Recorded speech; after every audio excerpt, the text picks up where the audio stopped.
Hey, what's up? Thanks for checking out my video on the history of movies based on video games. This one's part 2, covering the years 2000 to 2004.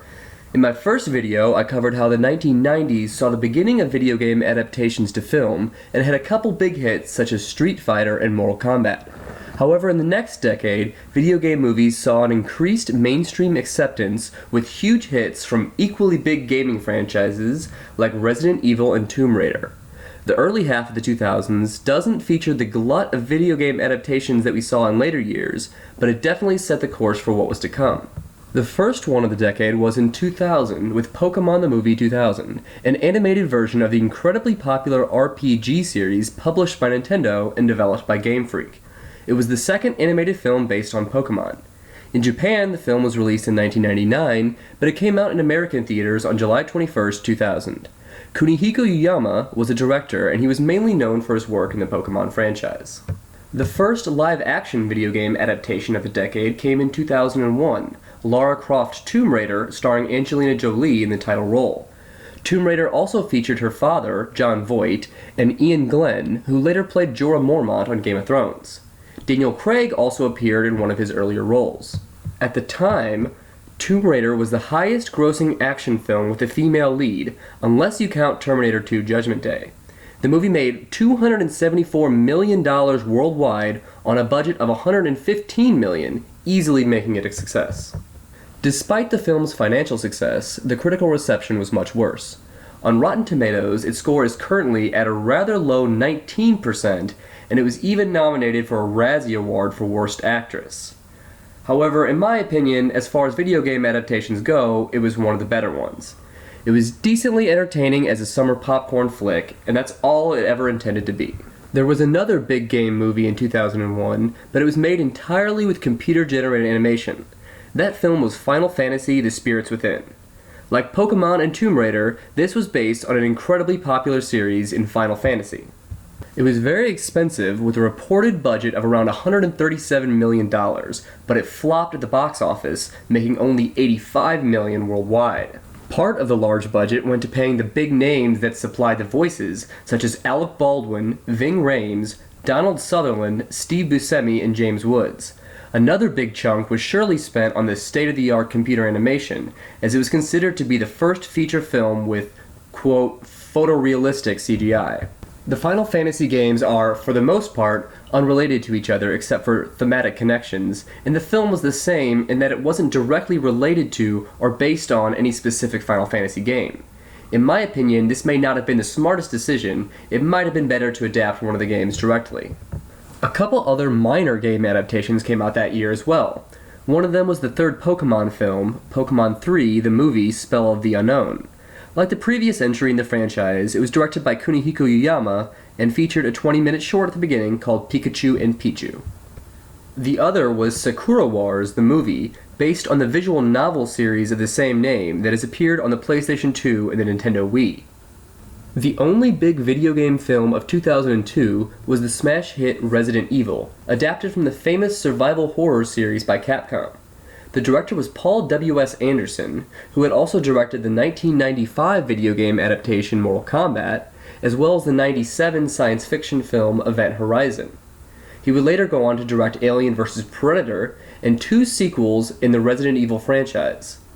Anderson is also scheduled to make the 2017 film Resident Evil: The Final Chapter. Interestingly, the original director was intended to be George A. Romero, who gained fame for directing the seminal 1968 cult film Night of the Living Dead. Unlike the film we got, Romero's script prominently featured characters from the games, like Jill Valentine, although she did appear in the sequel. Sadly, Sony did not like Romero's script, so they eventually went with Anderson instead.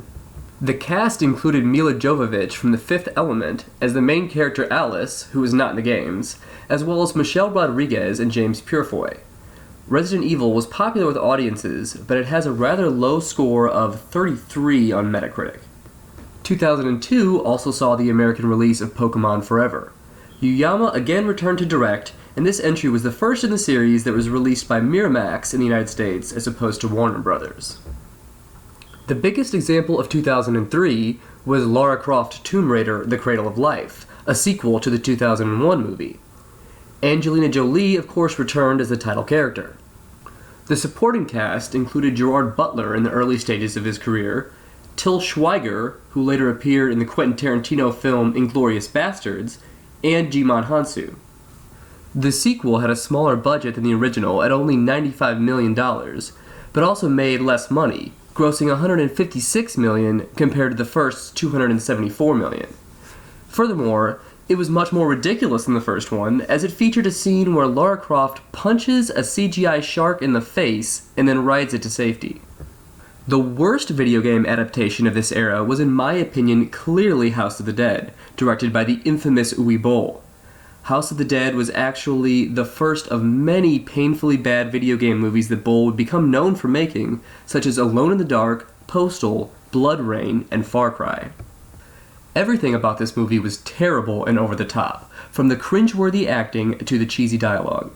Additionally, the editing is exceptionally painful to watch. It currently has a god-awful IMDb user rating of 2.0 out of 10 and an equally pathetic Metacritic score of 15 out of 100. One unique thing in House of Dead is that it used clips from the game itself in the film, unfortunately in a completely random and haphazard way. The series it was based on was a rail shooter from Sega that started in 1996. The original House of the Dead game was for arcades, but eventually ported to Sega Saturn and Windows PC. 2003 also had yet another animated Pokemon movie, Pokemon Heroes. Yuyama directed yet again, and the film only got a limited release in the United States. It also featured an opening short called Camp Pikachu. This was followed in 2004 by Pokemon Jirachi Wishmaker. This one came out in Japanese theaters in 2003, but only got a direct-to-video release in America in June 2004. Jirachi Wishmaker was the first Pokemon film in the Advanced Generation series. Finally, we come to the 2004 film Resident Evil Apocalypse. The director of the first film, Paul W.S. Anderson, produced and wrote the sequel, but it was directed by Alexander Witt. This was Witt's only feature film as a director, but he also worked as a second-unit director on Casino Royale, Skyfall, and Terminator Genisys. Milla Jovovich returned as Alice, but this film also featured the movie debut of the protagonist of the game series, Jill Valentine. Valentine was portrayed by relative unknown Sienna Guillory. This was originally supposed to come out in 2003, but was pushed back to September 10, 2004 because of the possible perceived similarities with the ongoing SARS outbreak. Like the first one, Apocalypse was a financial success, as it almost tripled the $45 million budget with a worldwide gross of $129 million. As with many video game movies, the critical reception told a different story, as it has a 21% on Rotten Tomatoes. However, the IMDb user score is a much more respectable 6.2 out of 10. Well, that's all for this one. Thanks for watching, and in part 3, I'll discuss video game films such as Doom, Silent Hill, and Max Payne.